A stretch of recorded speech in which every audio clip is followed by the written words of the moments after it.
The unraveling began with a single thread, a receipt tucked into the pocket of her blazer, crisp and unassuming, like a secret folded into origami. It was for a bottle of Burgundy, a vintage I didn't recognize, purchased at a vineyard upstate. Olivia had mentioned a client dinner that night, her voice smooth, as always, but the date on the receipt didn't match her calendar. A small thing, meaningless on its own. But when you've shared a life with someone for a decade, you learn to read the silences between their words. Olivia was a storm in human form, brilliant, restless, her ambition a current that pulled everyone into its wake. We met during our MBA program, two sharks circling the same case studies, and for years our marriage thrived on that kinetic energy. Late nights dissecting market trends, weekends spent flipping houses in the suburbs, her laughter ringing through half-demolished kitchens. But storms don't settle, they escalate. Her promotion to CFO last year came with longer hours, weekend trips to Zurich, a new wardrobe of tailored suits that smelled like airports and other people's cologne. The signs piled up like unopened mail. A second phone she claimed was for work, buzzing with notifications at 2 a.m. Charges for a spa in Napa Valley, a team retreat, she said, though her LinkedIn showed no such event. The way she'd begun working out obsessively, her body hardening into something unfamiliar, as if she were sculpting herself for a role I hadn't auditioned for. I told myself it was stress, midlife restlessness, anything but the truth. Denial is a warm blanket until it smothers you. The hotel was my breaking point. She'd forgotten our anniversary, a first in 10 years, citing a last-minute board meeting. But her assistant, a nervous intern named Jess, slipped up during a phone call. "Miss Carter's at the Langham until Thursday," she said, before catching herself. The Langham wasn't where her company housed executives. It was a boutique place downtown, all velvet curtains and discretion, favored by cheating spouses and politicians. I drove there that night, parked across the street, and watched the entrance like a stalker. She emerged at 9 p.m., her arm looped through his, a man I recognized from her investor briefings. Marcus Villanova, a venture capitalist with a reputation for dismantling startups and marriages with equal flair. They didn't kiss, didn't cling. But the way she tilted her head toward him, the proprietary grip of his hand on her lower back, it was a language I understood. I sat there until dawn, the steering wheel creaking under my grip, replaying every lie, every hollow reassurance. The next morning, I combed through her study, a room I'd rarely entered. Her laptop was password protected, but she'd left her planner open, a leather-bound relic she'd mocked as analog nostalgia. Codes filled the margins. Dinner, MV, 7 p.m. Suite 402, wire transfer came in account. Beneath her jewelry box, I found a keycard for a storage unit across town.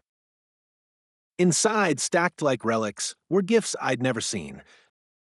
A sapphire necklace, a Rolex, with forever engraved in Cyrillic, love letters in a handwriting that wasn't mine. Confrontation would have been the obvious next step. Screaming, pleading, the cathartic smash of wedding china. But rage is for amateurs. Olivia had spent years mastering the art of manipulation. I would need to become her shadow, her mirror. I began with the mundane. I memorized her routines, tracked her credit card statements, noted the days she wore the sapphire necklace. I hired a forensic accountant, a gaunt, chain-smoking woman named Rita, to dissect Olivia's offshore accounts. The numbers told a story. Embezzlement laundered through shell companies, funneled into Marcus's ventures. This wasn't just an affair. It was a merger. By the time I discovered the pregnancy test in the bathroom trash, negative, but recent, I felt nothing but a cold, surgical focus. Olivia wanted a new life? I'd help her build one. Brick by brick, I gathered evidence. Photos of Marcus entering her hotel, bank records, voice memos of her assistant's panic confessions. I encrypted everything, stored copies in safety deposit boxes, mailed one to my brother in Denver. Let her try to unravel that. The night I finalized the dossier, I poured myself a bourbon and stood at the floor-to-ceiling windows of our penthouse, watching the city pulse below. Olivia was at another conference, her third this month. I traced the skyline, imagining her in some anonymous hotel room, unaware that the walls were closing in. Revenge, I decided, wouldn't be a knife to the heart. It would be a slow bleed, precise and inexorable, the kind only a partner could administer. I opened her closet, inhaled the ghost of her perfume, and began packing her things. Revenge, I learned, is best served through the cracks of routine, the quiet erosion of a life built on lies. I started with the Cayman account. Olivia had funneled nearly $2.3 million through a labyrinth of shell companies, all tied to Marcus's venture capital firm. But greed makes people sloppy. She'd used the same encryption password for every transaction, our daughter's birthday. Rita traced the digital breadcrumbs while I drafted anonymous tips to the SEC, embedding just enough truth to spark an audit but not enough to trace back to me. Let them think it was a disgruntled employee. I became a ghost in our own home. I attended galas, smiled at her colleagues, even complimented Marcus's tie when we crossed paths at a charity auction. He didn't recognize me or chose not to. Olivia's confidence grew brittle, her laughter a half-second too slow at dinner parties. She began forgetting things, turning off the stove, locking the front door. Stress, she claimed, but I knew the weight of secrets. The storage unit key became my compass. Inside, among the trinkets and love letters, I found a ledger, handwritten notes of wire transfers, dates, initials. Marcus's signature looped across pages like barbed wire. I photographed every entry, cross-referenced them with Rita's spreadsheets. The numbers didn't just suggest embezzlement, they screamed it. But evidence alone wasn't enough. Olivia had taught me that power lies in timing. I waited until her firm's quarterly earnings call. Hours before she took the stage, I leaked snippets of the ledger to a finance blogger known for torpedoing careers. By noon, #Villanova fraud trended. Olivia's face tightened as her phone buzzed incessantly during lunch. Market fluctuations, she muttered, stabbing her salad. I nodded, savoring the lie. That night, I accessed her email, a simple phishing link disguised as a meeting invite. Buried in her drafts folder was an unsent message to Marcus. We need to liquidate the Zurich account before the 15th. I forwarded it to myself, then erased the trail. The next morning, I opened a brokerage account under a pseudonym and shorted her company's stock. When shares plummeted 18% after the SEC announced its investigation, I bought back in at the trough. Olivia's bonus evaporated, mine tripled. Her paranoia sharpened. She installed security cameras, changed passwords, began working from home. But home was no longer her sanctuary. I planted doubts like landmines, a misplaced earring in Marcus's style, a fake hotel reservation, under his name sent to her spam folder. She combed through his social media, interrogated his assistant, hired a private investigator. Their arguments leaked through hotel walls, her voice fraying into something wild and unrecognizable. The final piece came from Lila, Marcus's ex-mistress. A woman scorned is a vault of secrets. For $10,000 and a burner phone, she handed over photos of them at a Maldives resort, the same week Olivia had sworn she was in Dubai closing a deal. I mailed copies to Olivia's office, no return address. Let her connect the dots. By the time the FBI raided Marcus's offices, Olivia's name was already circling the drain. News vans camped outside our building. Her face splashed across tabloids under headlines like CFO or con artist. She stopped wearing the sapphire necklace, stopped wearing anything but sweatpants and yesterday's mascara. I cooked her favorite meals, left them untouched on the table, and watched her unravel like a thread pulled from her own designer suits. The night she finally broke, I found her in the study, shredding documents with shaking hands. She didn't look up when I entered, just whispered, "It's over, isn't it?"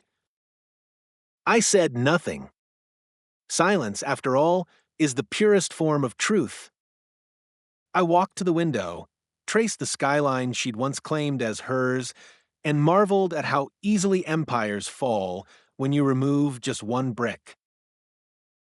The collapse of Olivia's world arrived not with a bang, but with the sterile click of a courtroom door. By then, I'd already moved our daughter to a boarding school in Switzerland, her tuition paid through a trust fund Olivia couldn't touch. The penthouse, emptied of her things, echoed with the ghosts of her ambition. A single Louboutin heel forgotten in a closet, a half-empty bottle of her perfume on the dresser. I left both untouched. Let them rot in silence. The FBI's case against Marcus unfolded like a script I'd written. His assets froze first, then his reputation. Headlines shifted from venture capital titan to Ponzi scheme architect in the span of a week. Olivia's name lingered in the footnotes, a cautionary asterisk. But the real damage lived offline. Her firm, scrambling to distance itself, voided her stock options and clawed back bonuses.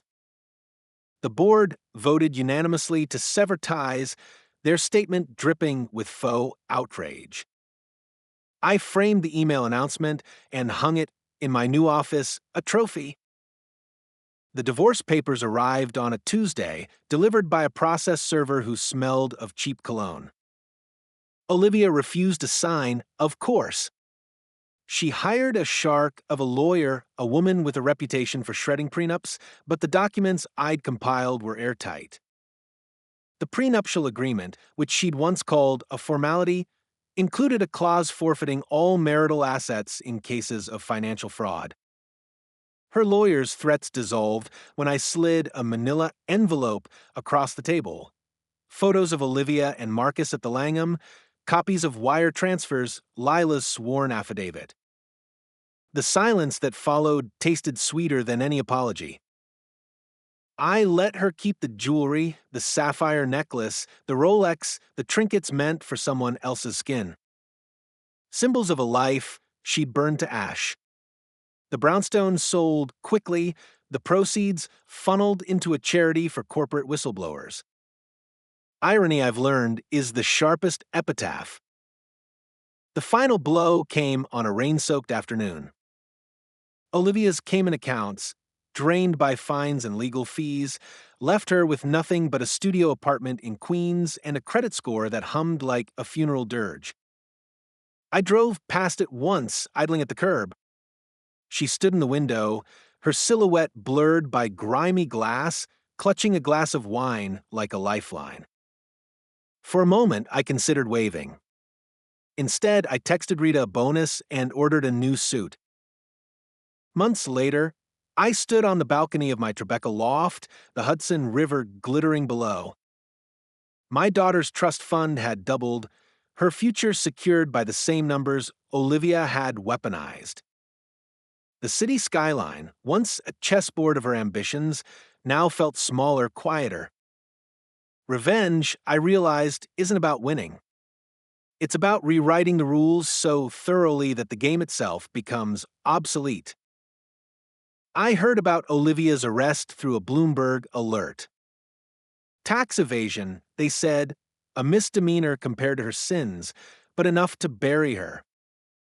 Her mugshot flashed on screen, her hair tangled, eyes hollow. I saved the image, not out of spite, but as a reminder, every empire has its architect, and every architect their wrecking ball. The last time I saw her, she was sitting on a park bench near Columbia, feeding pigeons with stale bread. Her blazer hung loose, the collar frayed. She didn't look up as I passed, her gaze fixed on the bird scrambling for crumbs. I thought of the receipt that started it all, the burgundy, the vineyard, the lie folded so neatly into our lives. Now, like that bottle, she'd been uncorked, emptied, left to sour in the open air. I walked away without a word, the autumn wind carrying the faintest whisper of her perfume. Somewhere a storm was brewing. But this time, I'd built my house on higher ground. One story may be ending, but the excitement never stops. Don't wait, jump right into the next one and keep the thrill alive.